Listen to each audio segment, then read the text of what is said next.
Shalom, shalom to everyone. Welcome one more time.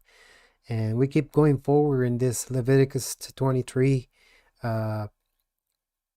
presentations, going forward in this introduction to what is going to be the Feast of the Eternal, Leviticus 23. And today, as beginning of the Leviticus 23, one of the first ones that we see in there is Shabbat, the Shabbat. So we're going to have an analysis today of what is it, how to keep it, why to keep it, what shall we done, who, when, where, all those whys. The 5 whys, we're going to try to get it all around today.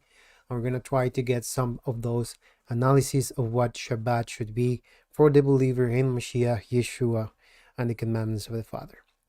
So one of the first things that we have analysis that we come to respect, or we come to observe the biblical faith, is coming out of the dogmas, coming out of the Christendom, and sometimes even for the Messianism and other people. All right, no, not just coming from the dogma that Christendom has established into the scripture to blind the eyes of the believer, but also the halakha from the Judaism into the Messianism, that more or less are both the same kind of Pharisaism, just regulations and laws over the laws, which are not observing of the mitzvot of the Father, which are not the ones that the Father has established to observe for holiness and sanctification. Even though it might be Shabbat instead of Judaism, we know and understand that there's a lot of many things that go around the Shabbat that should not be placed as a commandments.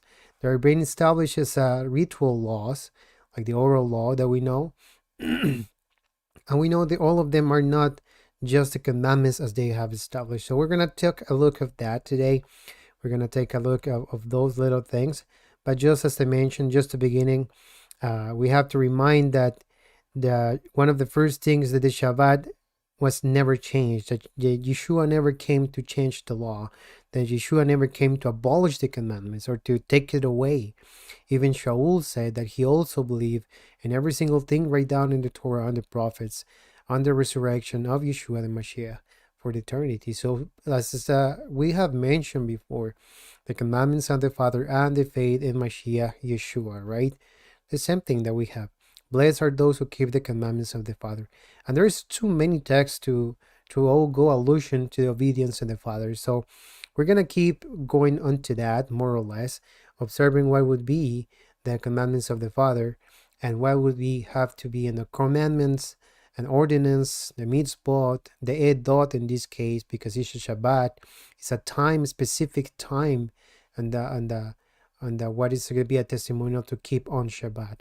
Later on, we have about a little bit of history, how the developing of the time of the people of Israel, and how in the covenant, the testimonial of the covenant alludes to us, right? So Shabbat, it comes from the Hebrew word 7673. It means to cease, to stop, to strike, to go on a strike, right? To go in a cease manner and stop doing the activities that we do normally in our weekly days, and those 6 days that we have to keep, right, on doing our work. So, and one of the first things that we see and we observe as is a day that the Eternal has set apart from the beginning of the time, right? So one of the first things that we're gonna see, I'm gonna go pretty forward in here, that would be that in Genesis 2:1-2. So what we see a primitive root of repose, right? An example of desist from exertion, or use it in many implicated relations to causative or figurative or specific to, cause, to, let, to make to something, to cease, to celebrate something, to cause, to make something, to fail, right? To keep the Shabbat in the verb.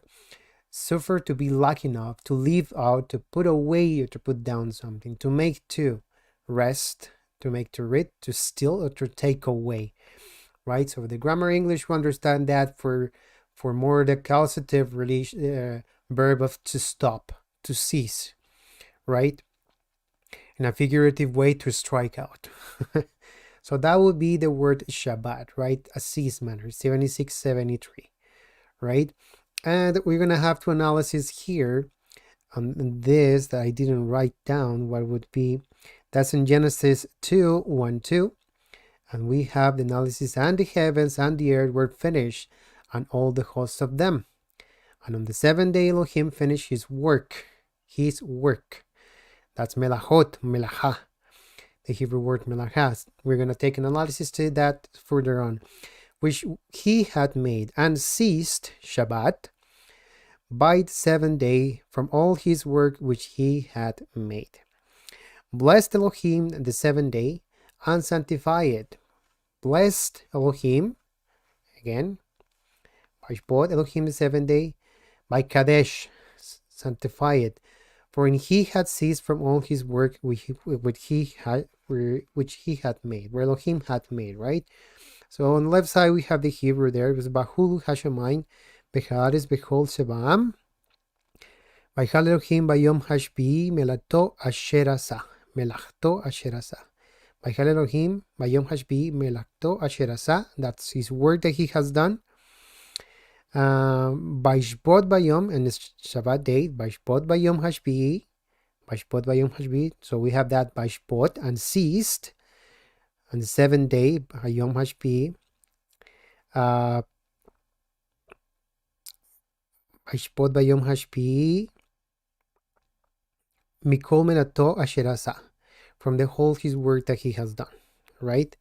And then in the verse 3, by Barech, and blessed Elohim, by Barech Elohim, et Yom Hashbi, by Kadesh Oto. Two verbs in there, three verbs in there, right? So we have three verbs in there, pretty simple. To cease, by Shbot, by Barech, to bless, and by Kadesh, to sanctify. Three simple words, right? There's not too much to observe in there, but then we go to the beginning of Torah, we see these three verbs that is going showing all around the Torah when you go to around the commandments and see what we should do and not do. And it's not to go into that we are specific kind here is Judaism, because it says later on in the commandments that we're going to see why it's supposed to be made. So Elohim blessed Elohim the seventh day and sanctified, for he, why? That's why, for in it he had ceased, and he stopped from all the work which Elohim had made, right?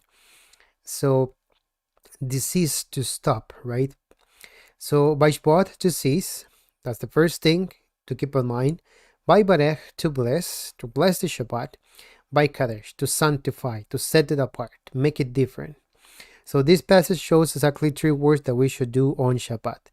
Before the Alahah, before the dogmas, before all the dogmaticity in Christianity, we're starting in the Shabbat and the Bereshit, understanding that the Shabbat was established in the beginning with three verbs that Elohim did with that specific date. To cease, to bless, to sanctify, to set apart, right? To stop and rest, to goodness and sanctify it, to make it holy, right? So Bereshit 2:1-3, and on respect of the says and the seventh day. And Genesis 2:2, in that one, and the seventh day ended his work, melachto. The Hebrew word melachto is the Hebrew word 4399, melacha, right? And you guys would understand that melacha, from pretty much understanding what the tradition and the Judaic tradition, they have a pretty amount of word onto what is the 39 words for the Avon Melachot over the Shabbat. And that's how way along a lot of scripture that we're supposed to do. But in the end, it's not that much that we supposed to analysis. Shabbat is much easier than just all those 39 ordinances. Yeshua condemned all those ordinances about what the oral law is supposed to be, and it's not supposed to be teach us commandments against the mitzvot of Elohim, right? The ordinances of Elohim, mishpatim, hukat, edot, etc., right? So on that Genesis 2:2 that we observe in there, on the seventh day Elohim and his work, melachto, in this meaning about every single thing he has created, melacha. So all those 39 categories of the Avon Melachot, the 39 works, things to not to do in Shabbat, is all related to the tradition, Talmudic laws, not really related to what is going to be done in Shabbat. So because we're not Jews, and every single thing is come from the Genesis. It's not from the Talmud, it's not Judaic thing, it's something that be established from the Genesis. So it's not for the Jews either, right? It's from the Genesis, is for everyone. Before Adam, Eve was when made. But even though he was made for Adam to seize, right? On the seventh day, the eternal seized, blessed and sanctified. That, and then he was passed to Torah, and for the covenant unto Israel, and then set it apart to the covenant. Even we remember that in Isaiah to the prophets, and Yeshua the apostles skip it. And in the Apocalypse, in Revelations 11:19, we see that in the seventh trumpet, after the seven heavens, it says that the heavens open up and the Ark of the Covenant was in there. And then you have to remind what is inside of the Ark of the Covenant. Inside of the covenant is the witness, which is the Torah.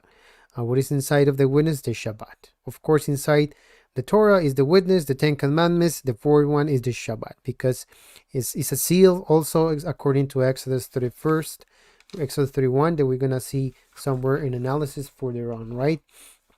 So with this, we understand that the Creator has a week of 7 days. We have Shabbat in there. This we see already. So by Barech, that we see in there, it's a prime root of to kneel, to bless. And I put the Hebrew word in there so you guys can take an analysis of what by Barech is. So to the root Barach is to bless, to blesses everyone who bless, or to blessing, to congratulate, right, etc. So and then by Kadesh, from the word Kadosh, or the verb from 1644 is to set apart, or to consecrate, to set apart, right? So those are things that are part of the biblical calendar. We understand Shabbat is a 7 day. It says on the 7th day he ceased. It doesn't say it after every lunar day. We talk about that in the lunar and the biblical calendar. So it's not part of the lunar observance. It's a 7 day, a part of what the creation of those, even though the Moedim has established for the separate part, Shabbat is not related to any kind of monthly or lunar observance, but is always related to a weekly observance, 6 days and the 7th day, right? So what else do we have here? What to do in Shabbat. So Bashbot, by Barech, by Kadesh. Every single time we're gonna come to Shabbat, we get to remember these words. A part of their remembrance of the Shabbat is to remember that he gave us life, that he gave us a day to rest, to cease, to establish a communion with the Creator and come close to him, right? So Bashbot, to stop, to doing our activities. It means to stop everything we're doing and then come to the Father. And by Barech is to bless, to do all well things in it. It doesn't matter what it has to be. It's supposed to be well things. It means not according to our thoughts, but according what the scripture has told us what to do, what is a good doing well, are good things, every single thing that is consecrated, and to do a blessing to your neighbor. Indeed. So it's not our thoughts or every single thing that we have been taught in this life, in this society today, and so many people assume that doing goodness is according to our will. It's not our own will, because our own will failed, right? It's according to the ordinances of the Father, which are perfect. Psalm 119. And by Kadesh is to bless. It means to make it different, right? We remember in Isaiah, he mentioned it was a delightful day, right? In Isaiah 58, 13, if I'm not wrong. Isaiah 58.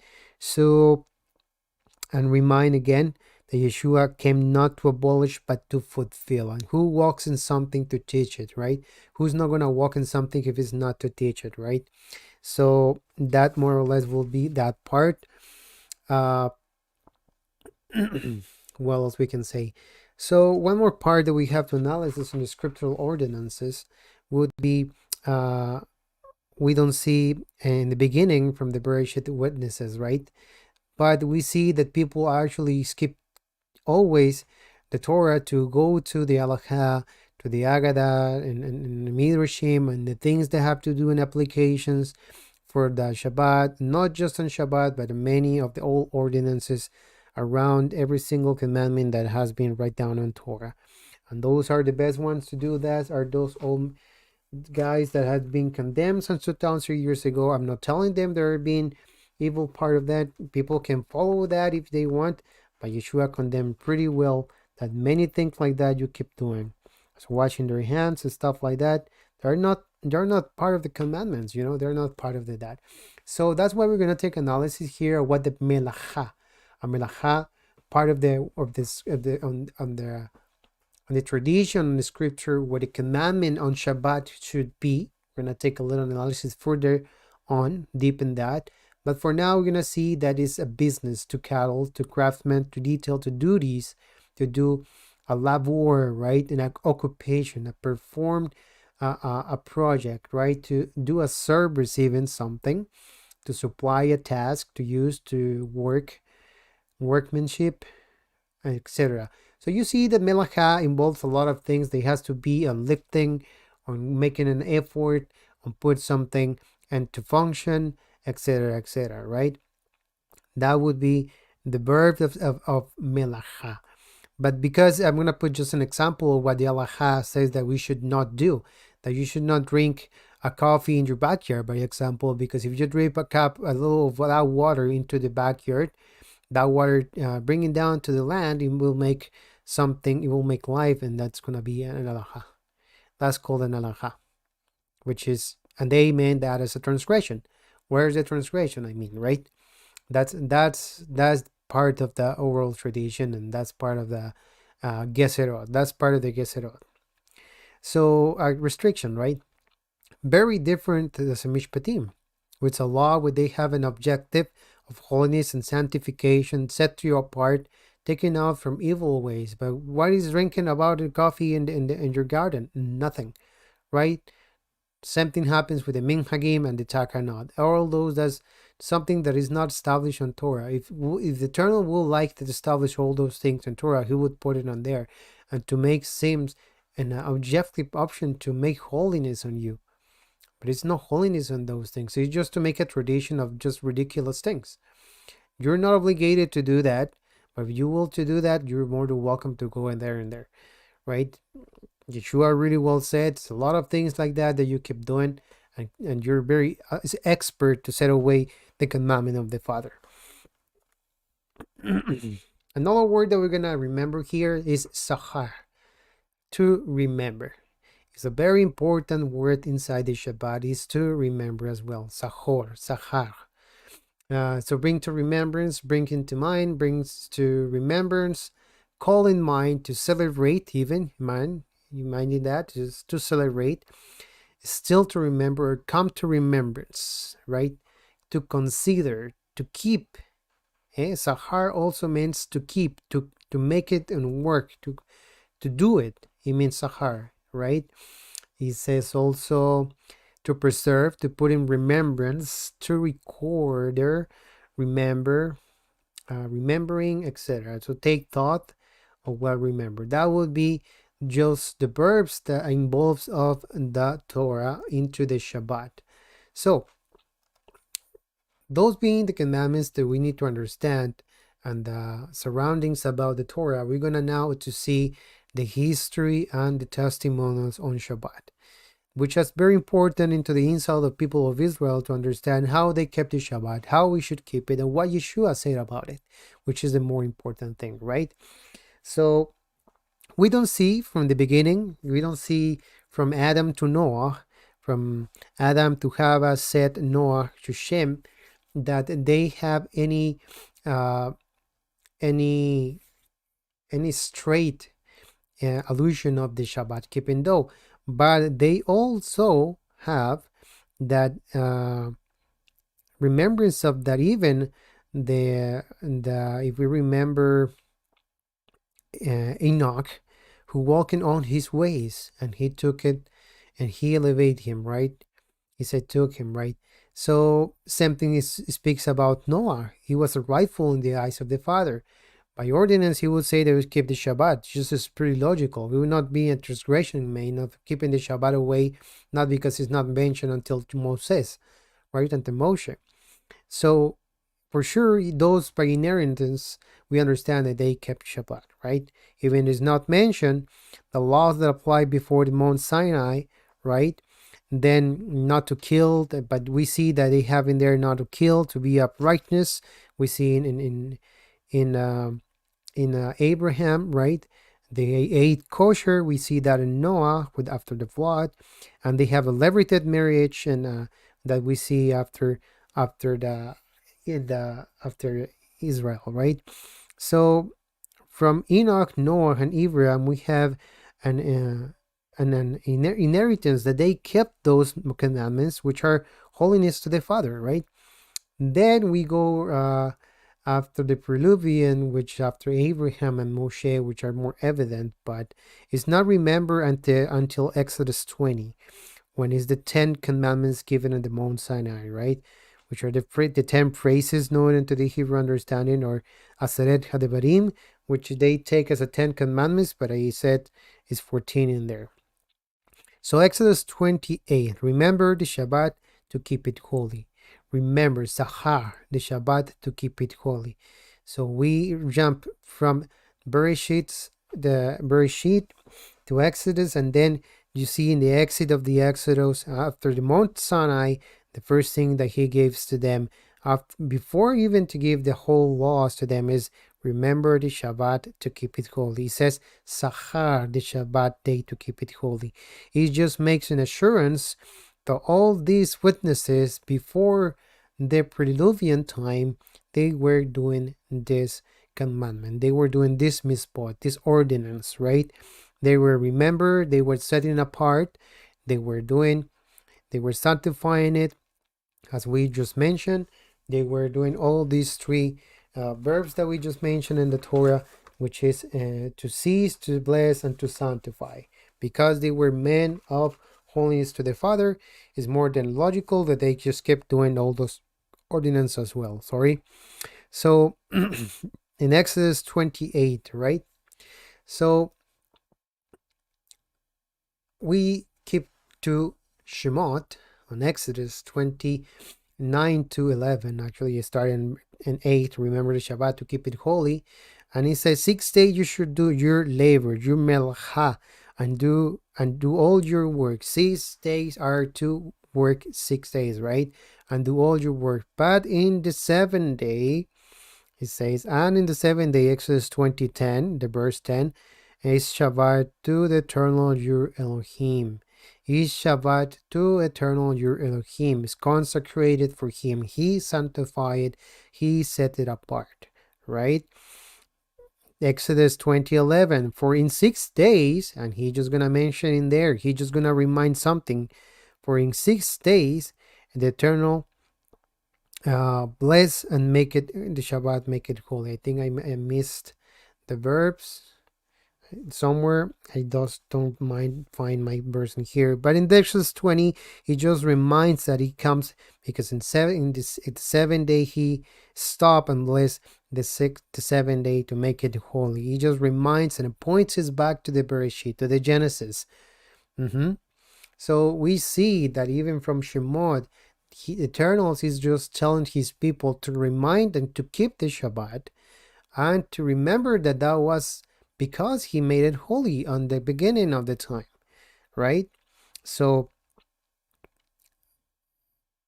that's a very diligent observation that the Eternal sent to Israel, even though after Eternal sent the people of Israel to the exile, the 70 years of payment of the time that they did not rest in the land, if you remember that, on pain because they did not keep that Shabbat, they forgot about that. So we see that remember is a very liable application of the commandment to keep to put into work, right? So after the exile, we see in Esdras and Nehemiah,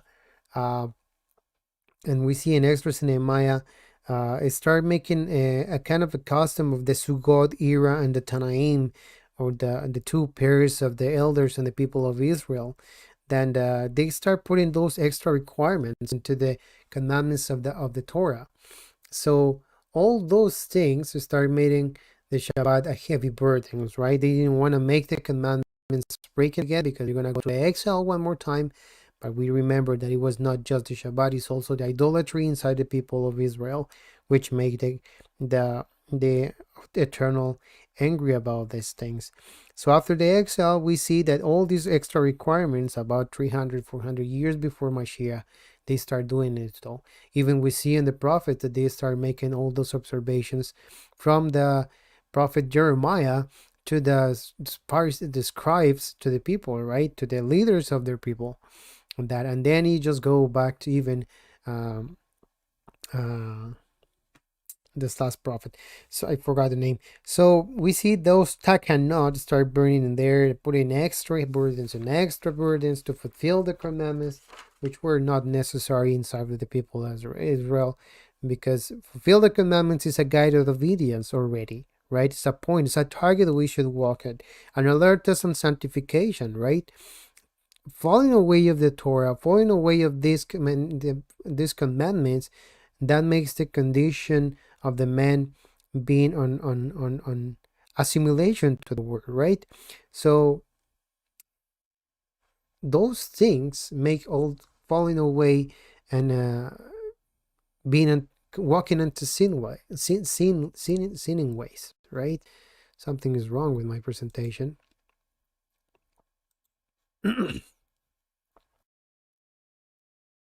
All right, so we see that breaking the commandments of the Father is breaking of the covenant with the Father. So an observance and application of the Exodus 31, 12, 17, Shabbat is a perpetual covenant sign. We're going to remember that Adonai spoke to Moses saying, "Speak now to the Bnei Israel, to the sons of Israel, saying, surely you must keep my Shabbatot, for it's a sign between me and you through your generations." That's how the song in the beginning by Hulu Hashemayim says, right? No, sorry, Beshamru Bnei Israel it has Shabbat last and the end.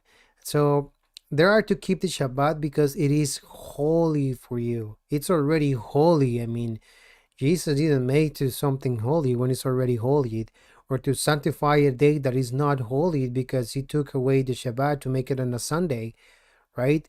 That's indirect telling you to commit the sin, right? If he's eternal already sanctify a day, it was not necessary to make another day and set his day apart. We see that in on the day of the Daniel 9, that he was prophesied a day, a man who came to take away the law on the time, which was in the time of Constantine. And we have talked about that already, so it's not need to talk about that. So everyone who professes to profane it will die. For whoever does any work during Shabbat, that will be cut off from the midst of his people. Whoever does not does Shabbat will be taken away from his people. Work is to be done for 6 days. Again, he just keep reminded that. But in the 7 days, Shabbat complete rest for holy to Adonai. Whoever does any work on the Shabbat will surely put to death. So Bnei Israel to keep the Shabbat, to observe the Shabbat through their generations as a perpetual covenant. It's a sign between me and the Bnei Israel forever. And he just remind again one more time, for in 6 days Adonai made the heaven and the earth, and so the 7th day he ceased from the word, from everything that he had created. Then he has finished with speaking with the Mount Sinai, and gave to Moses the tablets of the testimony, to Moses tablets of stone. 2 tablets of stone he gave to Moses. Those one he break, and then he have to make again 2 more, where to rewrite those that he had made. But the first one were written down with the finger of Elohim, written down by the finger of Elohim. So understanding what the Shabbat is and the covenant for the people of coming to Elohim, we already know and understand that we have already analysis that fulfill the commandments are the task that the Father has made to us, transforming our lives from our evil ways, which are the breaking the law, into fulfill his ways, which is fulfilling the law.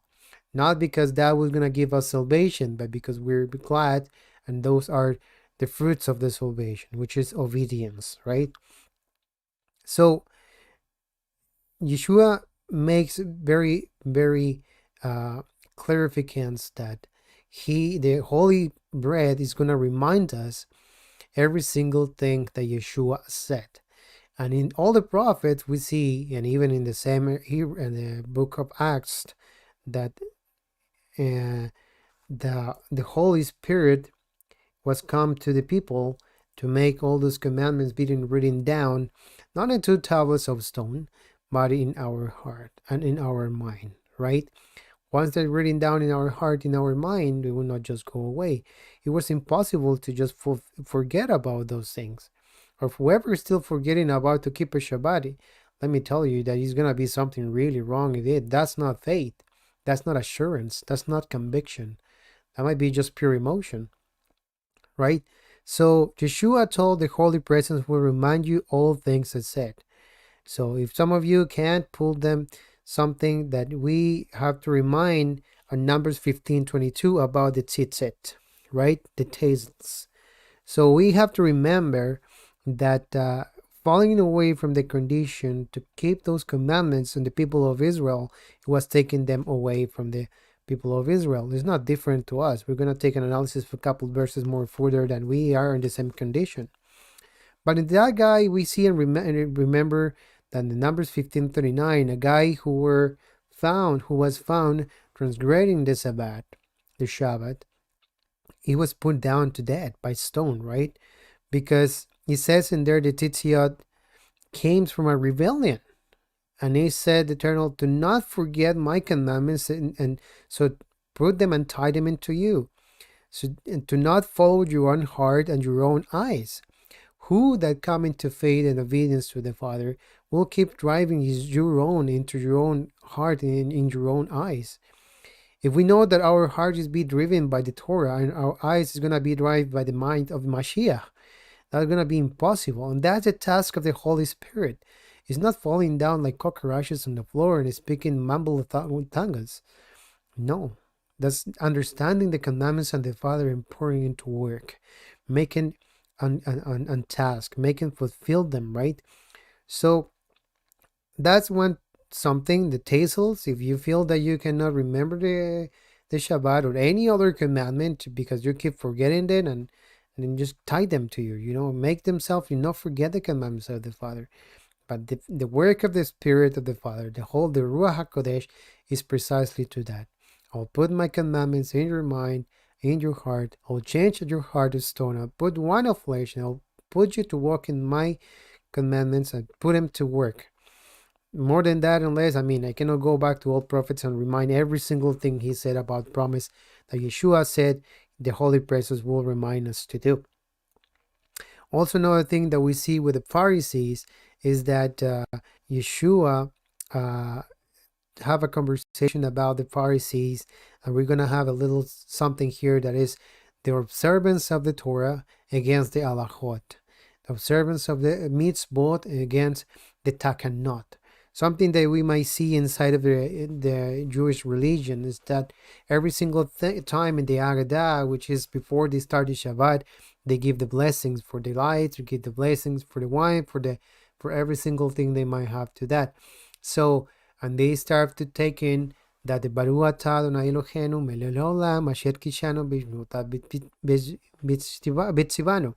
So, blessed you are, Lord, or the Eternal, or Hashem, that is said, sovereign of the universe, who allows us to mitzvot, commanding us to kindle the light of Shabbat.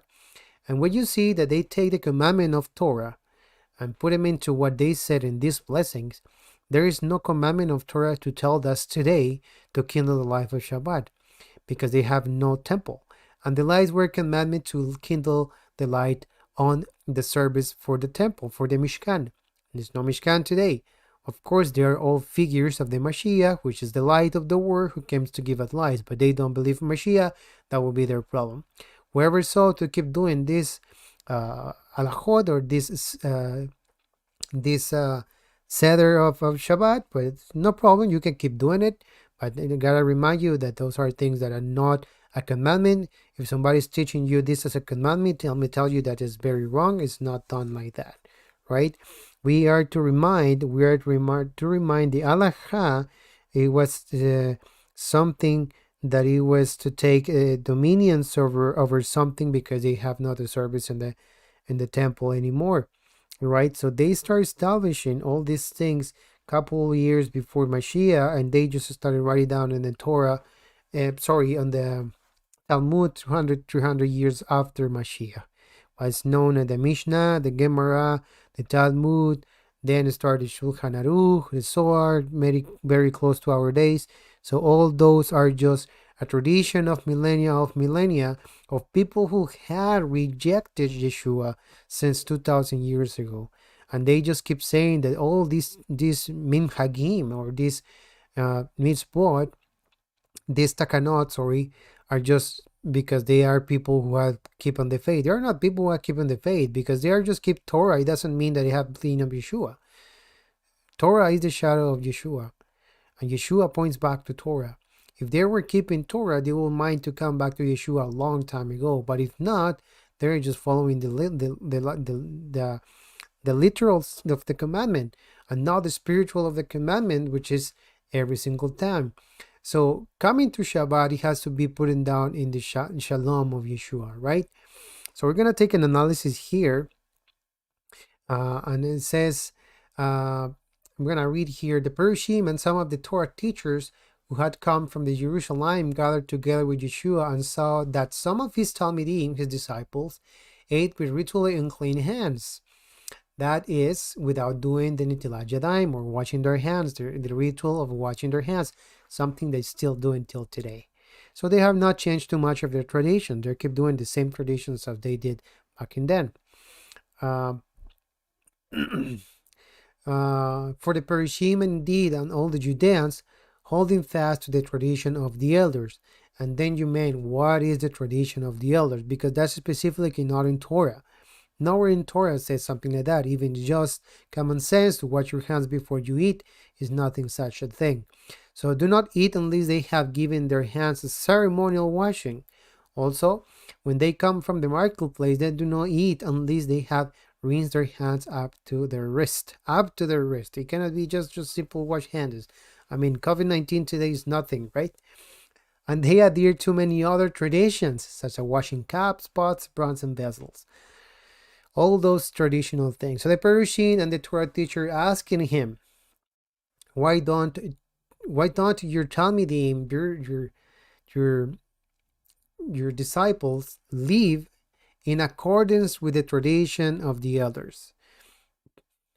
I would be so happy. Would say, why they don't live according to the tradition of Moshe, but it's the tradition of the elders.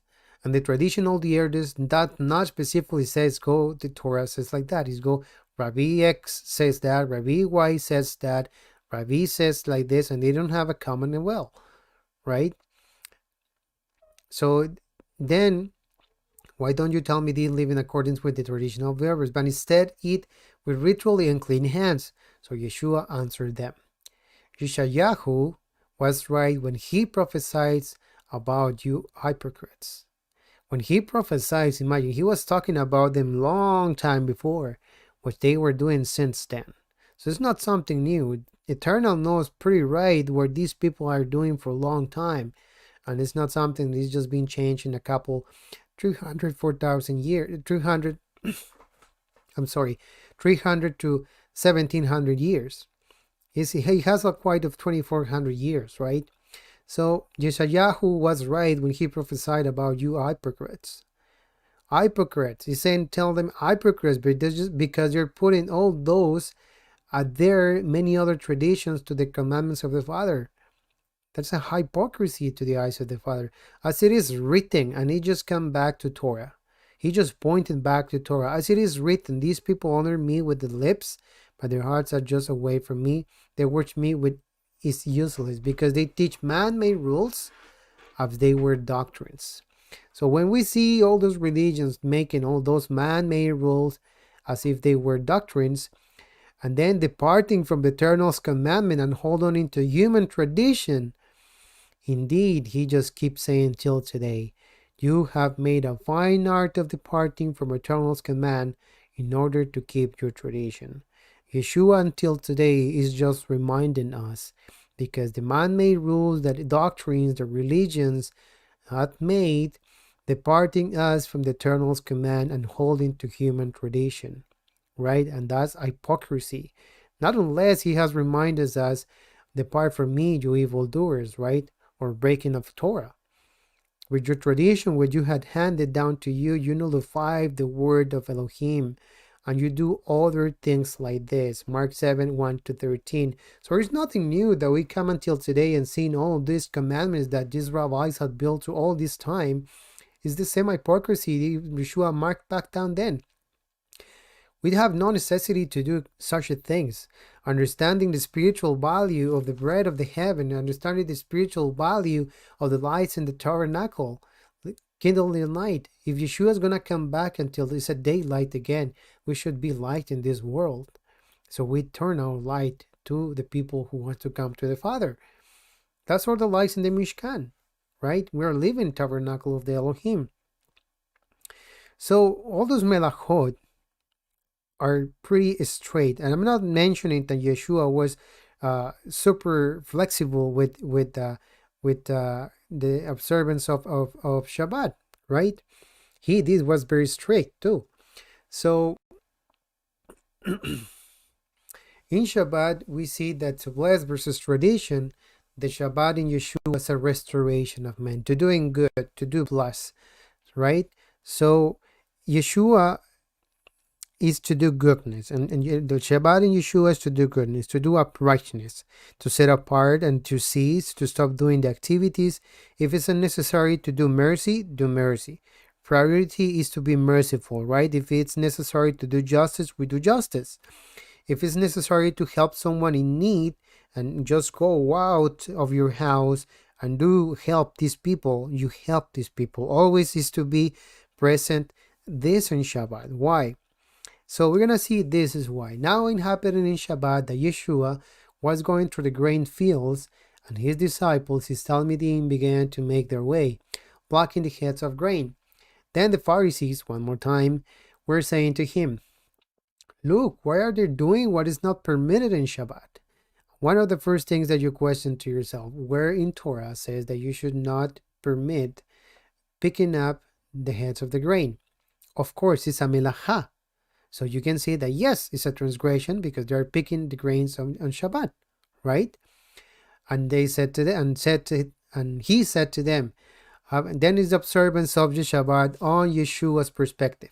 Have you ever read what David, the King David, Melech, did when he was in need? Observe that, and yet remark down there, when he was in need, and he and those with him became hungry. Somebody in need and became hungry.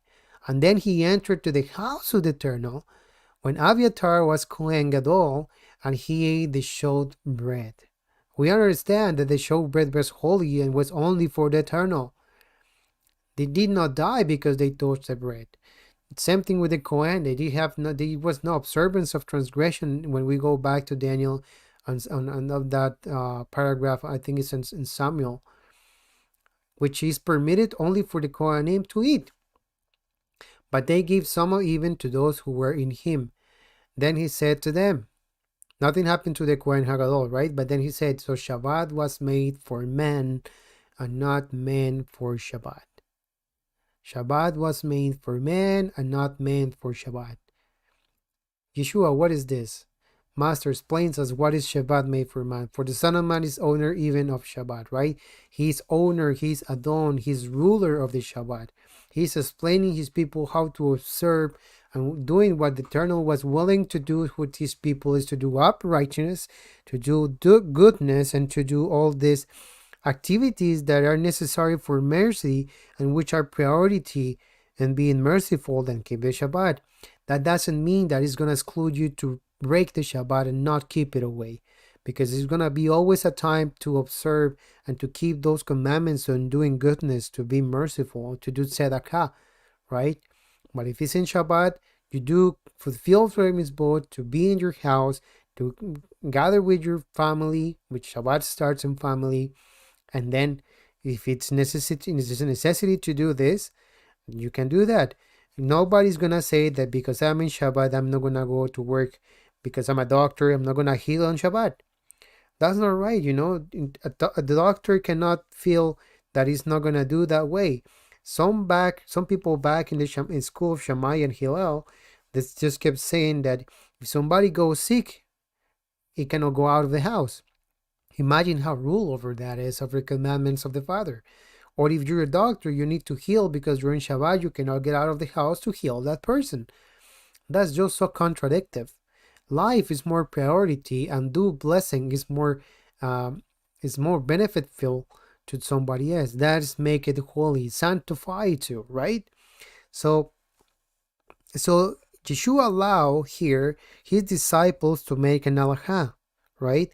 But to the objective of doing goodness, which is the intention on doing uprightness, and to work on giving the gospel, the good news to other people, right?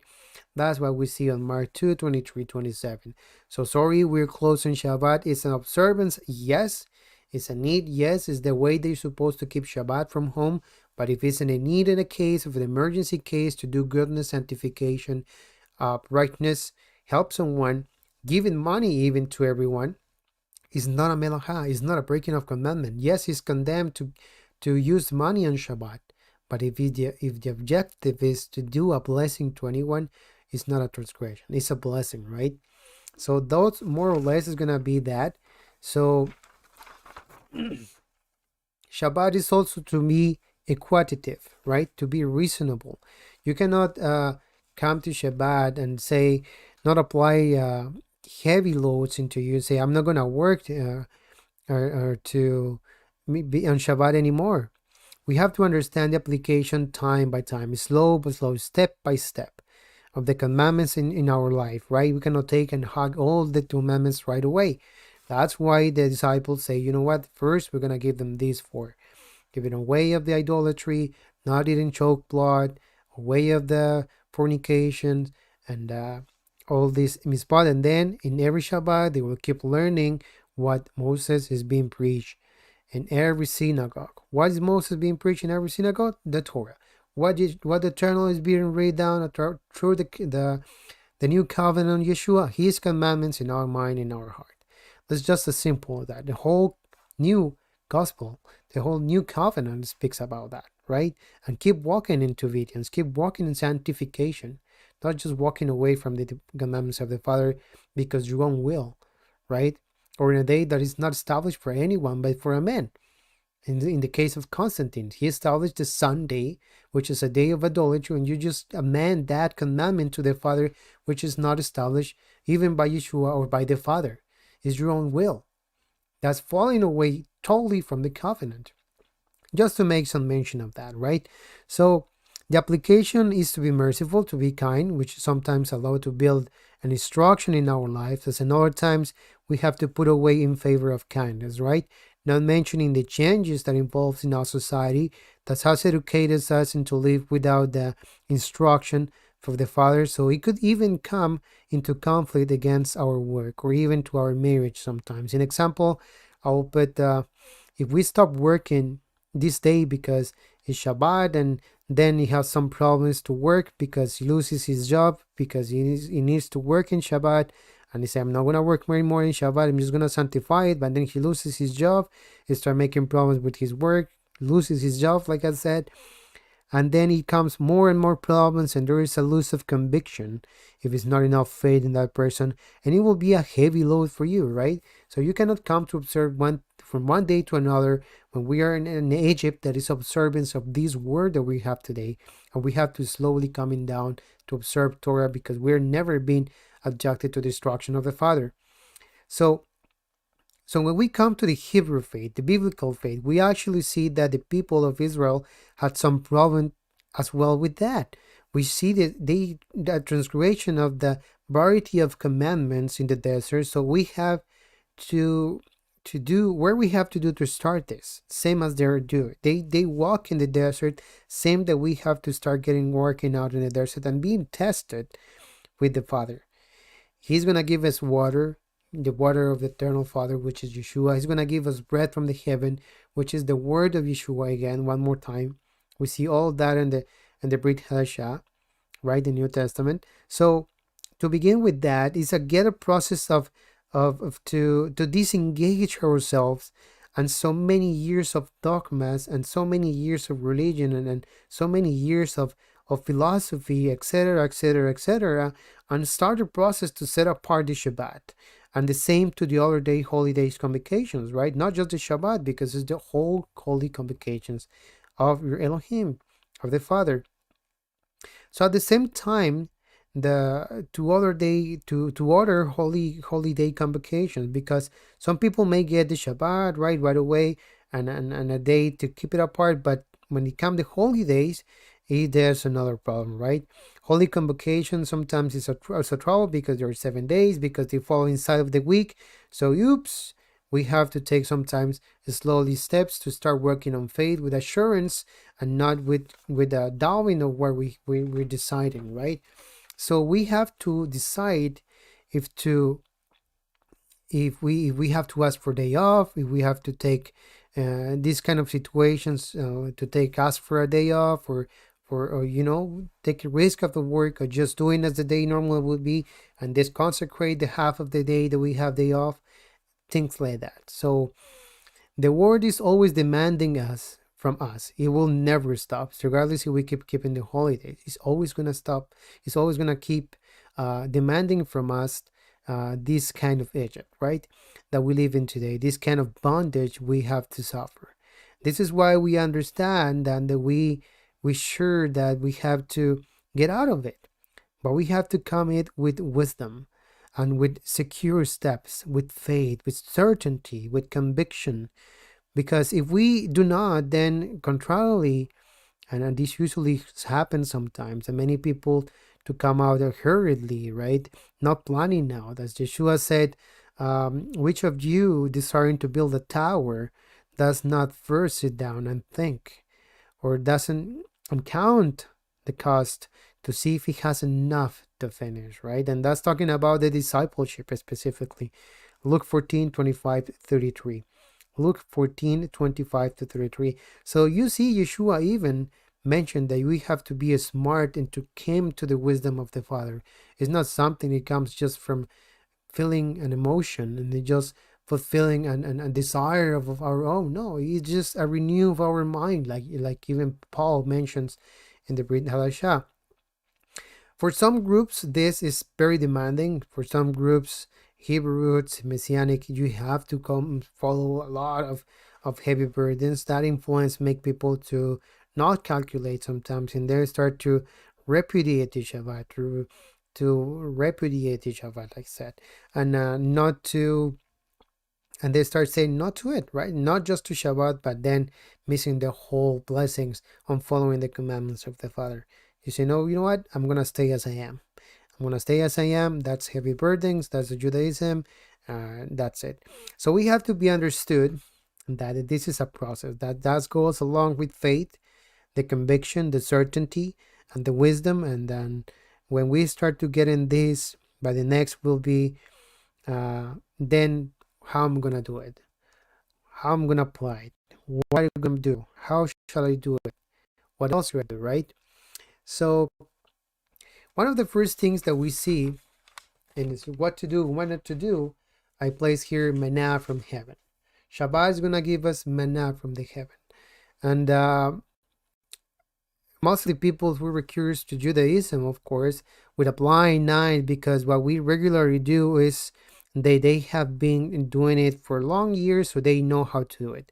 According to the tradition, so we shall do it too.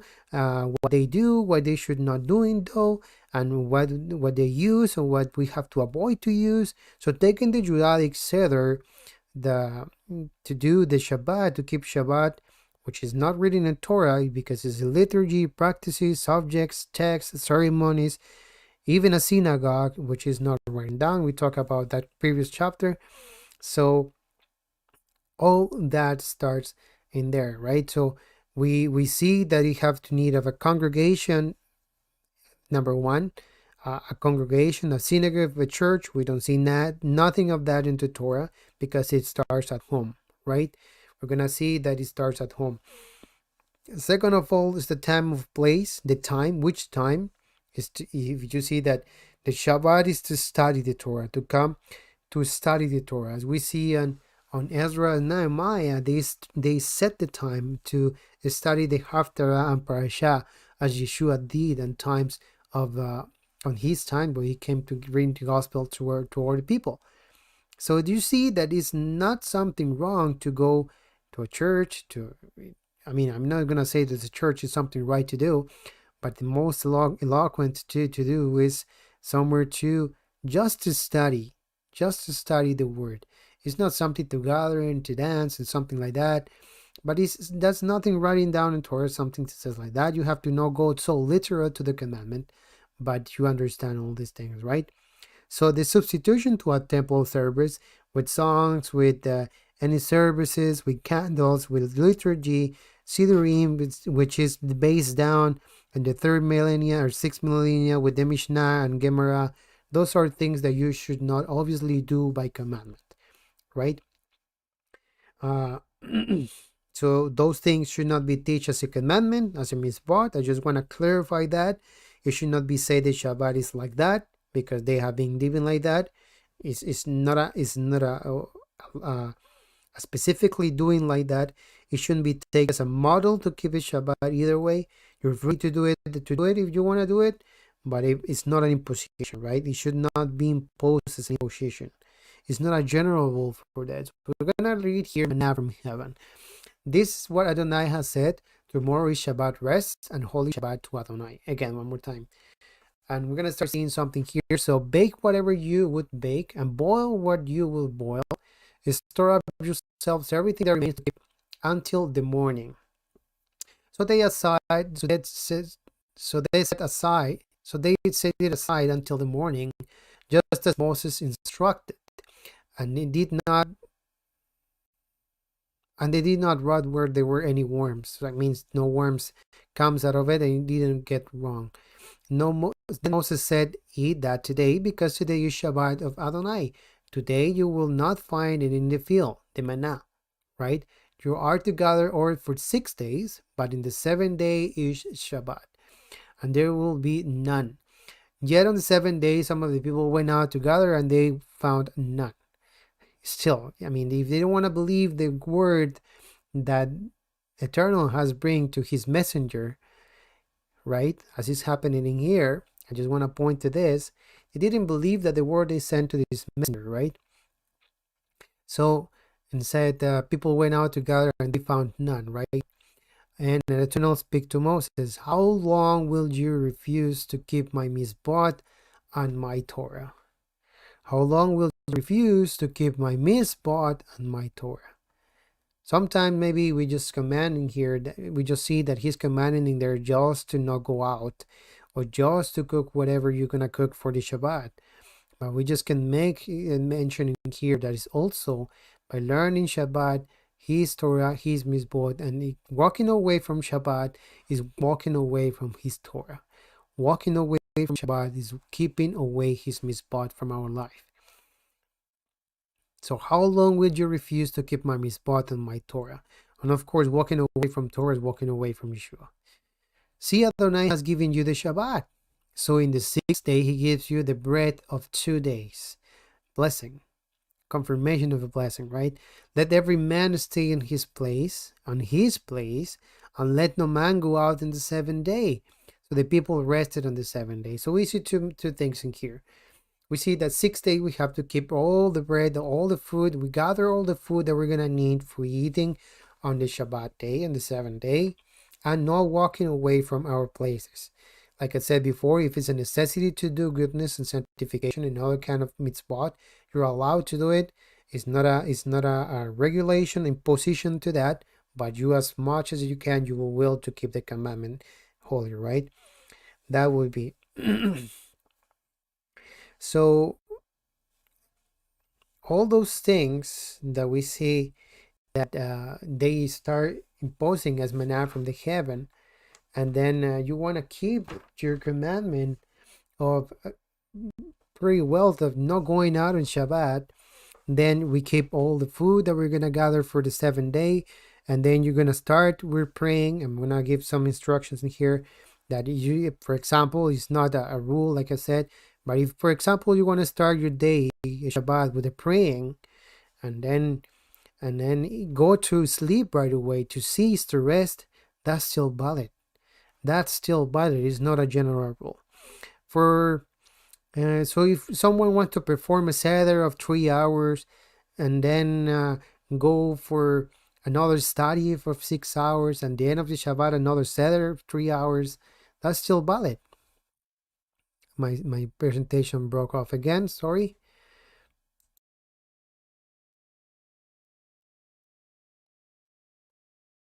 I keep going like now. So the usage even of symbols, that you want to keep a psalm and in all the biblical text you want to use, you're free to use it as well. There's not a rule over that, right? The usage of symbols, the lights, the bread, the hallowed bread, they're all allowed. There's no a rule over that. You have to do your table that way, or if you're not doing your table, that is gonna be Shabbat. It's no rule over that. It's no rule over that, right? The application of songs from the anyone in the Torah or in the Psalm that you want to use, it is free to use. There is no unique form of application to keep the Shabbat, and subdue yourselves to do that, right? Much less some of you telling you not to do it will like this, it will not be Shabbat. I'm gonna give you another example. If you not sing a Shalom Aleichem, that is very usual into the tradition to sing the Shalom Aleichem, then if you don't sing it, it will not be in Shabbat. It will not be the Shalom of the Shabbat. That's not the proportion of that, right? And this is precisely the problem of the tradition, that as tradition says, as by the Elohim commandments, that the by Shbot to cease, and by Banek to set apart, and by Kadesh is to bless. What application has of those three in our life? To cease in our life, to set apart a holy day in our life, and to bless in our day. How are we going to apply that in our life? How would be the application of those three commandments in our life? To stop doing the works that we normally do, whatever we do inside the week, and we're going to do it on Shabbat differently, to the service of the Father, right? To bless it, to make it a delight, to rejoice, to be happy, to be a joyful day, to enjoy it. And this is very simple. There's nothing wrong against that. I mean, if you're going to remind the people, even they said, no, for me, Sunday, that's speaking of the Sunday, right? For me, that's a sacred day.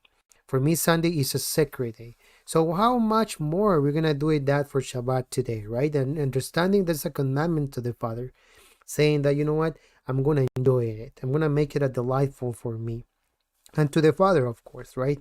Doing the things that He likes to do, right? And to sanctify it, to set apart, to make it a unique date of dedication, right? For sanctification, for instruction, to learning the Bible, the Torah, and not to go out and sell, to buy, doing your own things, right? That's a little bit of what we have to understand of what to do and not to do. Now, I'm going to take a little bit about the symbols. The symbols, right? So we see that in the symbols, I have something that I missed in here. I think I messed it anyway. So we see that the symbols that we see mostly used from the halacha, from the tradition, and that even the bread. I'm going to start by the bread. So we see that the bread, it was called challah, and it was challah is come from a measurement or a portion was taken to the priest, to the burn into the high priest. So that's the word coming challah. It didn't used to be tread like that, so it cannot be tread. You can do whatever you want. It's not a rule about the bread. So that's just Talmudic and more Kabbalistic than any kind of rabbinic thing that I've ever seen. You can do your homework and see that that's gonna be like that. So that offering bread of the challah used to be for the temple. No temple, you can do it in your table as your own enjoyable day with your bread, whichever you want to have it. No problem at all. You're free to do it. It's good if you do it. It's good if you not do it. It's not a rule over that, right? The wine, juice, it's the same thing. You're not gonna get drunk on that day, of course. You're gonna have a day of a rejoice, or you can have 2 cups of wine, it will be just perfect. It will be just fine. Although it help you also Joe with your health, right? To do it is not saying, to not do it is not saying either, right? You're free to do it. So, but if you go to the rabbinic tradition, you have to do it your siddur, your chant things, your psalm singings, according to the siddur. They're not gonna have their Shabbat, so that they're gonna start mixing the Shalom in their Shabbat just right away. That's not what Yeshua mentioned. And enjoying the day for us, it's a day made for us, so we can enjoy our day with the Creator, enjoying the mitzvah, as David said, your Torah is the honey for my lips, right? So Yeshua is the real bread from heaven, who give us the wisdom, who give us the shalom to enjoy the day, to be with the Father in real communication and convocation with the Father, and not allowed to tie us with the heavy burdens and just commandments that they said, you know what, it's supposed to be like that. No, it's not an overrule of those any kind of things. You want to turn up your menorah and light up your house, beautiful. Are just symbols, but there's not any kind of commandment you're supposed to do done today like that, right? So I'm gonna keep going here. Hopefully this is working.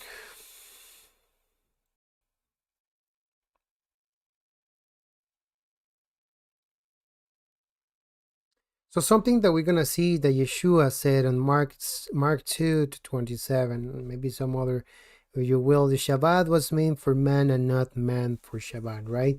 Just wanna remain that Shabbat was made for man and not man should Shabbat. And that with that we're gonna remind what Eternal has commanded us is to remember is to keep. To remember is to keep. Remember the Shabbat day, to keep it holy. To keep it holy. It's holy already. It's up to you to profane it or not. 6 days you shall do your labor. Weekly. 6 days to do your labor and do all your work. But in the 7th day is Shabbat to the Eternal, your Elohim. Exodus 28:11. Remember is to keep, right? So we have to lord over our own measure, so we can enjoy it and rejoice in it, to sanctify it and make it ours, right? But we are serving the Shabbat, right? If we are serving the Shabbat, that we have to do this, that we have to set this that way, that we have to take it this that way, that we have to start doing it that way because this has to say like that, etc., then we are serving Shabbat. Life, if we were created, if we were created for the day of seas, we were created for that day. All backwards. No, it's all backwards.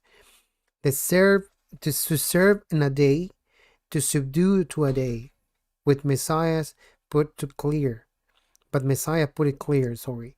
Shabbat was made for Adam, right? It's made for us to rest, to make it a delightful, enjoy his day with the Father. No Adam for the Shabbat. No make it service to make the Shabbat working. That's whole difference. This is why Elohim in a series of processes are irrelevant to keep the Shabbat. And we understand that, for example, in Martha, that we see that he has chosen the best part without conflicts, without rush, without problems, right? Then I want to point one more in the Exodus 31:16-17 of the little song that we have at the beginning, the Hallel that we have in the beginning of Beshamru. Beshamru Bnei Israel et HaShabbat. The children of Israel shall keep the Shabbat. That's why to remember is to keep, right? Beshamru Bnei Israel. Shamar is to keep. Bnei Israel et HaShabbat. Keeping Shabbat through their generations as an everlasting covenant. Keeping the Shabbat for everlasting. La'asod et HaShabbat. Keeping the Shabbat. Ledorotam Brit Olam. Ledorotam Brit Olam.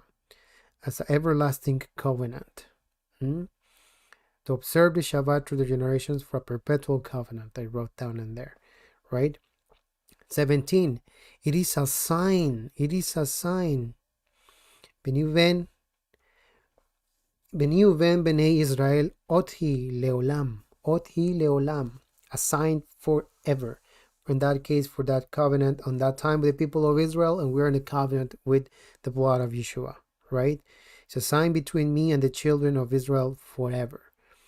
But in there in the 17, he just get, for in 6 days the eternal made the heaven and the earth, and in the 7th day he ceased from the work and rested. That word rested in there, I forgot to put it in there to mark it, but that is Shabbat by nefesh, and breathe and cease and take breath again, right? That's what we need from the Father. We take breath from Him. We have life from Him. As the same verb actually allows, when the Eternal made Adam, He just made him as a Ruach Haya, right? Let me take in here notes if I found it pretty quick. No, let's see here. Sorry. So yes, this verse is pretty mentioned sometimes in the Agada of Shabbat. You see, it's a verse of Torah. You're free to do it. You're free not to do it. It's not gonna make any problems into you. So the eternal refresh, some words in there, or rested in here. You just said so, but you know that eternal never gets tired or never gets. He doesn't need a rest, right? So it's known that Shabbat by Nafash, that's the word is in there, cease from work and rest.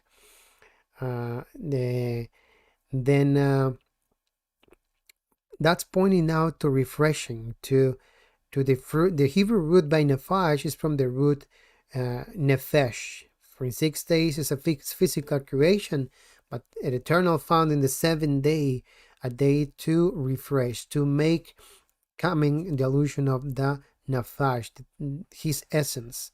So creation, the humankind of Genesis 2:7, the eternal breath also, he breathed the nostrils, the breath of life, right? And man became a living soul.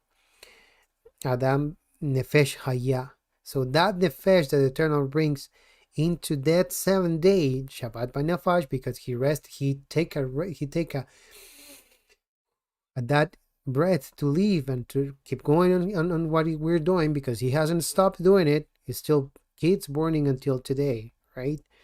Then that nefesh, we're gonna find it in there. Shabbat by Nafash. Ruach Haya, the Ruach Haya from his. So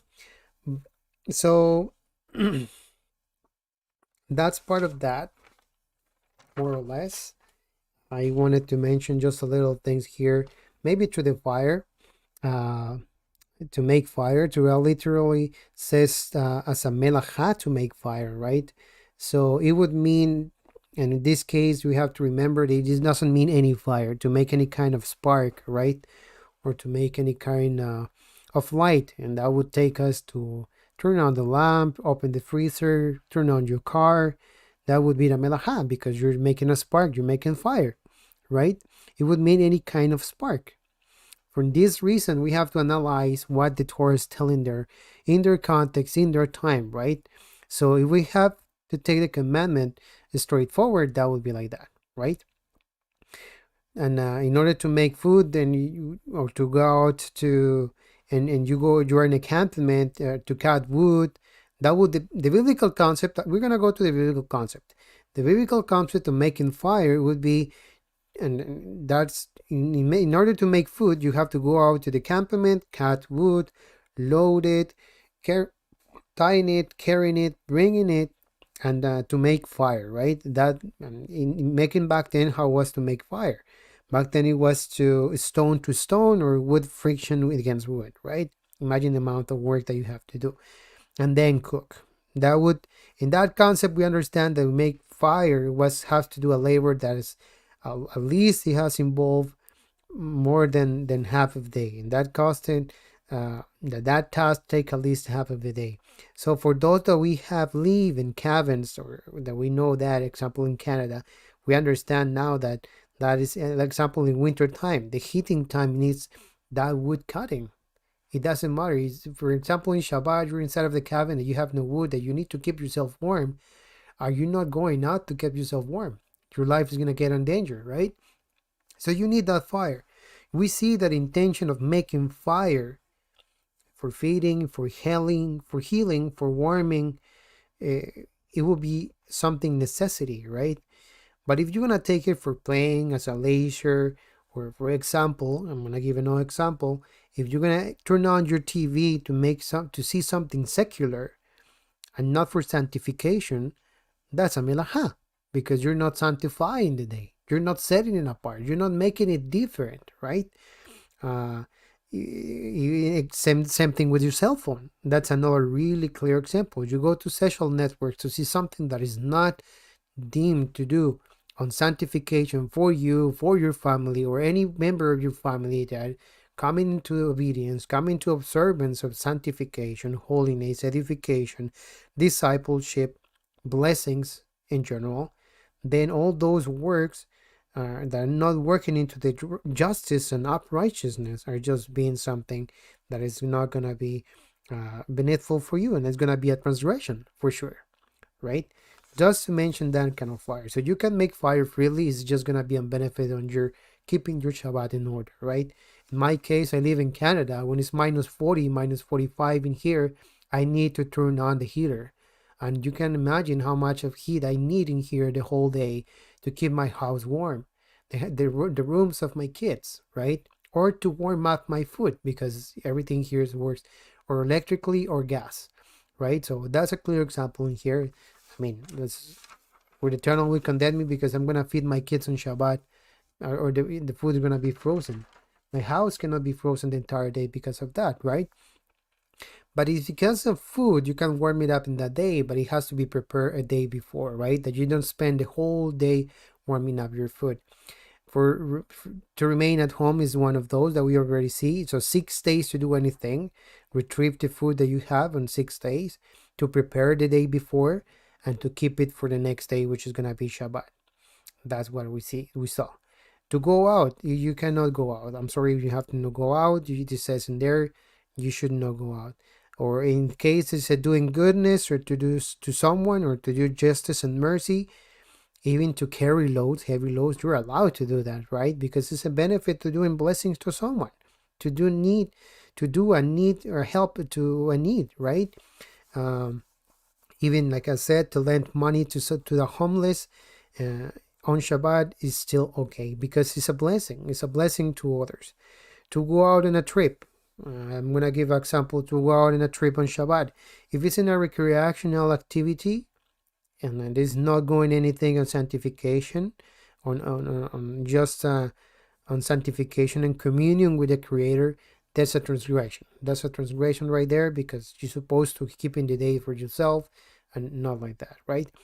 And we already mentioned the bread, that it doesn't have to be treaded, right? It just can be as whatever you want. It's just a benefit for your family to share the bread, remembrance of Yeshua. So anything that you want to make it is fine, and it's not has to be with all those iconic Judaism and Messianism examples they give that. So patience and pray, fasting, to set apart and yourself and wisdom of the commandments, and control always of observing the Torah, right? It's always going to be a good example to follow any kind of commandments. Be wisdom, be patience, and pray, to understanding everything that you have to do, and consecrate yourself, and to put yourself in wisdom, and always have control of yourself, and not just go randomly to your feelings and stuff like that. An example of the kids, that they cannot stop them because they need to play, because they're kids. Of course, you can teach them different ways to keep Shabbat as well, but if they need a time set it apart to play, they're more than allowed at that, because they're not understanding yet on the reason why Shabbat should be, right? And their understanding is not enough, then it's not a sin to bring them out and play. If in this case they need to bring them out because your house is too small, stuff like that. But they need a part of that sanctification on Shabbat as well, right? So you set apart a time to be with them and display them little bit by little bit, a little part of the Torah, a little part of what Yeshua understanding of sanctification is. So Shabbat, Shabbat is a time to be with the Father. Shabbat is a time to be with the Creator.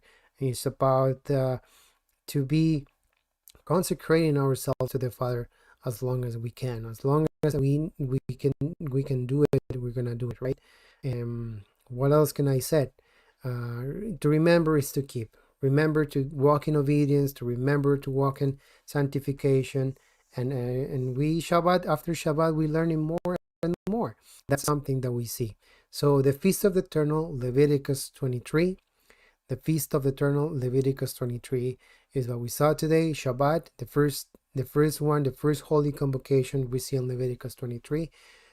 Thank you everyone for joining. Thank you for your patience, for coming and observing a little bit of this instruction that are coming from the Father, are not from me. Those are just essential things that come in on Torah, essential thoughts that come from our Mashiach, Yeshua. And have everyone a blessed Shabbat, Shabbat Shalom. Thank you very much for everything. Shalom.